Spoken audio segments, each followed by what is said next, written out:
नमस्कार, बिहार के digital media का जनक भारत लाइव देख रहे हैं आप। जैसे ही उपेंद्र कुशवाहा जी की एंट्री जदयू में होती है, इसके बाद ये बात कहा जाता है कि नीतीश कुमार जी अपने पुराने रणनीति यानी कि लव कुश समीकरण पर अपना विशेष जो है अब ध्यान दे रहे हैं और नीतीश कुमार जी लव कुश समीकरण का प्लेटफॉर्म तैयार करके फिर से एक लंबी छलांग लगाने की तैयारी में है। अब लंबी छलांग लगाए भी क्यों नहीं, क्योंकि बीते बिहार विधानसभा चुनाव 2020 के परिणाम जो 10 नवंबर को आए थे, आपको बिल्कुल याद होगा कि कभी 115 सीट पर रहने वाली पार्टी जदयू महज 43 सीटों पर आकर के सिमट गई थी। ये अगर सीधे तौर पे देखे, स्पष्ट लफ्जों में कहे तो खाता खत्म होते होते ही बच गया, यानी कि दिया बुझते बुझते थोड़ी सी आस बची। लेकिन नीतीश कुमार जी अपने रणनीति और अपने राजनीतिक सूझबूझ से उस दिए के जो लौ है उसे सबसे ऊपर तो रखा है, लेकिन ईंधन किसी और का है, ये बात भी जग जाहिर है। लेकिन चुनाव बीतने के साथ ही, रिजल्ट आने के साथ ही नीतीश कुमार जी कैसे अब जदयू को मजबूत किया जाए इस रणनीति पर काम कर रहे थे और Nitish Kumar ji back to basic mode में भी जाते हैं, पुराने साथियों का भी दरवाजा खटखटाते हैं। उसी कड़ी में शामिल होता है नरेंद्र सिंह जी का नाम, जिनके विधायक जिनके पुत्र जो है सुमित सिंह है, और भी लोगों का, उपेंद्र कुशवाहा जी का नाम शामिल होता है, भगवान कुशवाहा जी का नाम होता है। श्री भगवान कुशवाहा भी अब तो जदयू में आ ही चुके हैं। यानी कि लव कुश समीकरण पर बात हो रही थी और इसी रणनीति के तहत आरसीपी सिंह जी को राष्ट्रीय अध्यक्ष बनाया जाता है जदयू का, और आपको बता दें कि उमेश सिंह कुशवाहा जी को जदयू का प्रदेश अध्यक्ष बनाया जाता है। लेकिन हमने देखा कि किस प्रकार से बातें बदल गई। अब उपेंद्र कुशवाहा जी जब आए तो इनके साथ बहुत सारे तरह की जो है उपमाएं जुड़ रही थी। उपमाएं किस चीज की, तो पद को लेकर के कयास के बाजार में ये बातें चल रही थी, सबसे अधिक चल रही थी कि उपेंद्र कुशवाहा जी को जदयू का राष्ट्रीय अध्यक्ष बनाया जा सकता है, यानी कि आरसीपी सिंह जी की छुट्टी होगी, उपेंद्र कुशवाहा जी को ताज मिलेगा। लेकिन जो नतीजे आए वो कुछ अलग थे, जो उपेंद्र कुशवाहा को निराश करने के लिए काफी थे।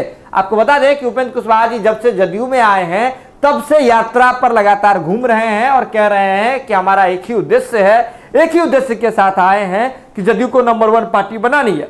ऐसे में ललन सिंह जी जब आए थे तब भी उपेंद्र कुशवाहा जी पटना से गायब हो गए थे, अपने यात्रा पर थे।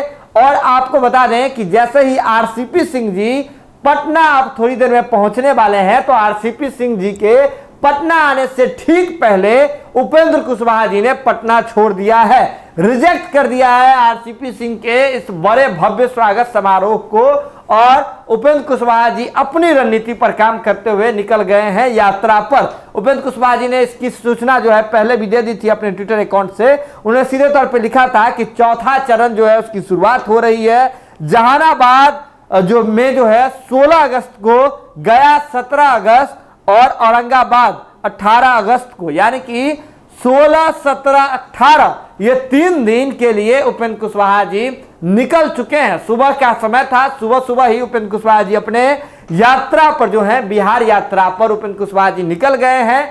आरसीपी सिंह जी आ रहे हैं, इनसे कोई लेना देना नहीं है, और उनका एकमात्र उद्देश्य है जो उपेंद्र कुशवाहा जी समय समय पर दोहराते हैं, जदयू को नंबर 1 बनाना है। लेकिन बात यहां दिखती है कि वो एजेंडा कैसे नंबर 1 बनेगा, ये वो फॉर्मूला उपेंद्र कुशवाहा जी का होगा, न कि आरसीपी सिंह का, न कि ललन सिंह का। ये बात उपेंद्र कुशवाहा जी अपने कामों से, अपने एक्शन से समय समय पर साबित करते रहे। अब देखना यह दिलचस्प होगा कि जैसे उपेंद्र कुशवाहा जी इस स्वागत समारोह से गायब होते हैं तो आरसीपी सिंह जी इसका क्या रिएक्शन देते हैं, क्या प्रत्युत्तर देते हैं। जो मैं भारत लाइव के साथ जो कुछ भी अपडेट होगा भारत लाइव की टीम सबसे पहले आप तक पहुंचाएगी।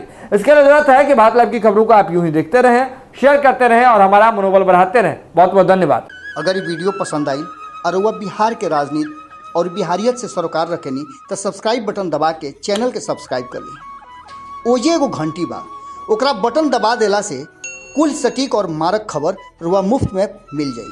अगर रुआ पत्रकारिता के हमनी के नया प्रयोग में सहयोग कर चाहतानी तो ज्वाइन बटन दबा दी।